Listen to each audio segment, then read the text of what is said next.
morning, class 8th. So students, we have completed chapter number 2, which is related to a history portion, and the chapter name is From Trade to Territory. And from this class we are starting question and answers. So what you have to do, question number 1, 2, 3 in your book, and question number 4 onwards you have to write down those question and answers in your copy. So let's start with question number 1. Match the following. So question number 1, point number A, Diwani. So in the previous classes we have done the criminal code and civil code, जिसे हम criminal code को फौजदारी code बोला जाता था, जिसमें murder से related cases देखे जाते थे, एंड सिविल कोड में क्या देखा जाता था, किसी की ज़मीन हड़प ली किसी ने, या फिर छोटे मोटे सिविल राइट्स मतलब आम लोगों से जुड़े हुए केसेस जो होते थे वो देखे जाते थे. तो इसने क्वेश्चन पहला पूछा है दीवानी.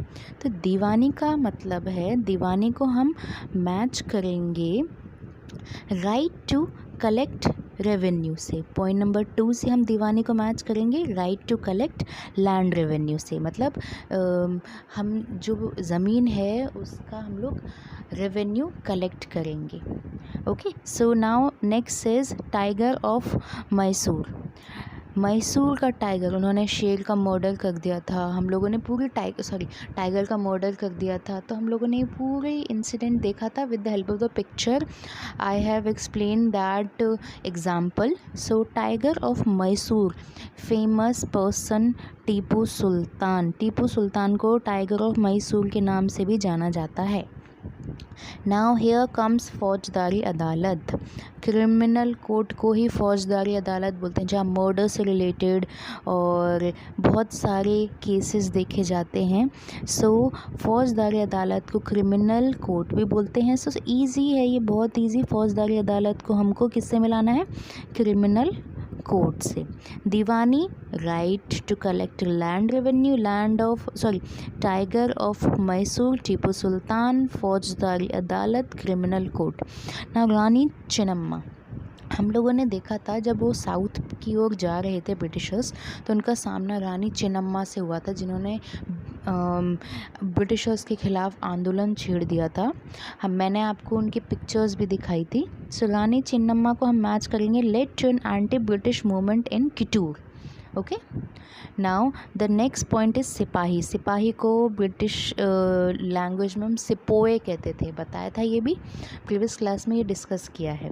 सो आई एम अगेन रिपीटिंग. दीवानी to collect land revenue, right to collect land revenue, tiger of Mysore, Tipu Sultan, फौजदारी अदालत, criminal court, Rani Chinnamma, led to anti-British,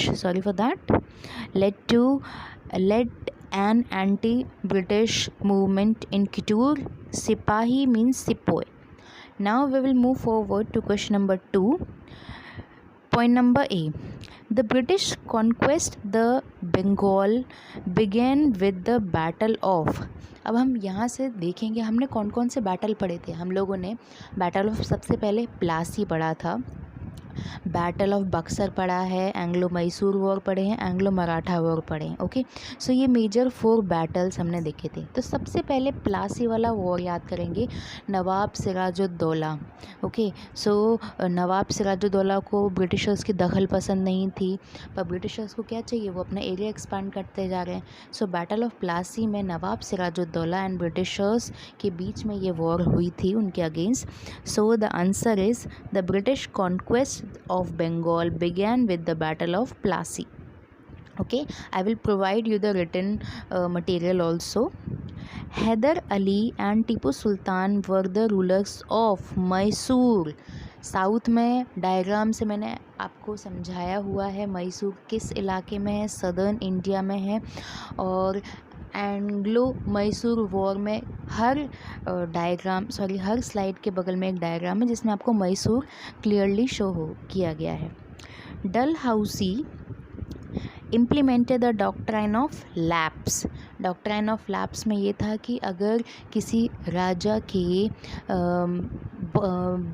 एक लड़का बॉर्न नहीं होता है, यहाँ पे लड़की से मतलब नहीं है। अगर उसका कोई बेटा नहीं होता है तो इसकी सारी टेरिटरी किसके अंडर में चली जाएगी? इसकी सारी territory British east India company के अंडर चली जाएगी। सो ये जो डॉक्ट्रिन ऑफ लैप्स पॉलिसी थी उसको इम्प्लीमेंट किसने कराया था? डलहौसी ने। ओके, सो ना last point number D, Maratha kingdom were located mainly in the dash part of India.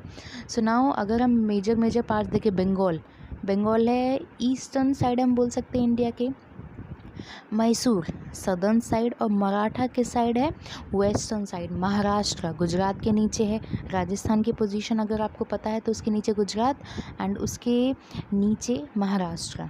Okay, exact location नहीं बता रही हूँ मैं, आपको एक ब्रीफ दे रही हूँ कि इस तरीके से अगर आप मैप में देखेंगे तो आपको महाराष्ट्र इंडिया के वेस्टर्न पार्ट में दिखेगा। Now we will move forward to our next slide which is question number 3, state whether true or false. Now question number 1, the Mughal Empire became stronger in 18th century.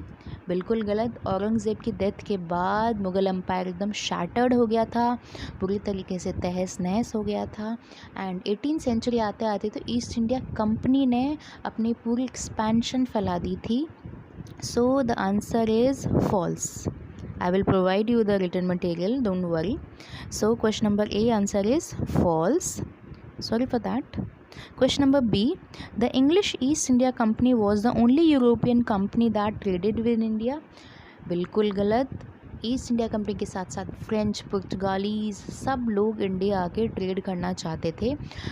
उस time पर सोने की चिड़िया बोला जाता था इंडिया को। तो इंडिया ट्रेड के अगर हम उसको नापें ट्रेड के तहत, सो इंडिया एक वाइड एक्सपैंडेड कंट्री था। सो यहाँ पर आंसर आएगा कि क्या ईस्ट इंडिया अकेली ऐसी कंपनी थी जो ट्रेड करने आई थी इंडिया के अंदर? यूरोपियन कंपनी थी। बिल्कुल गलत। Answer is false. East India company के साथ साथ पुर्तगालीज एंड फ्रेंच भी आए थे, बहुत सारे अदर यूरोपियन कंट्रीज़ के लोग आए थे। Now question number C, Maharaja Ranjit Singh was the ruler of Punjab. Yes, the answer is true. Maharaja Ranjit Singh was the ruler of Punjab.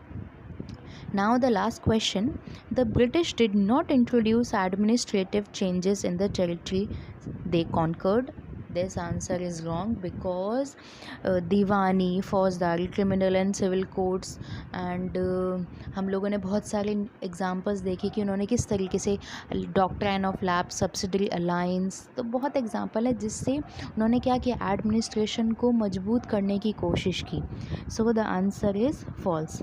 I am repeating, question number A is false, question number B is false, question number C is true and question number D is false. That's it for now. Now what you have to do, you have to do question number 1, 2, 3 in your book. Thank you.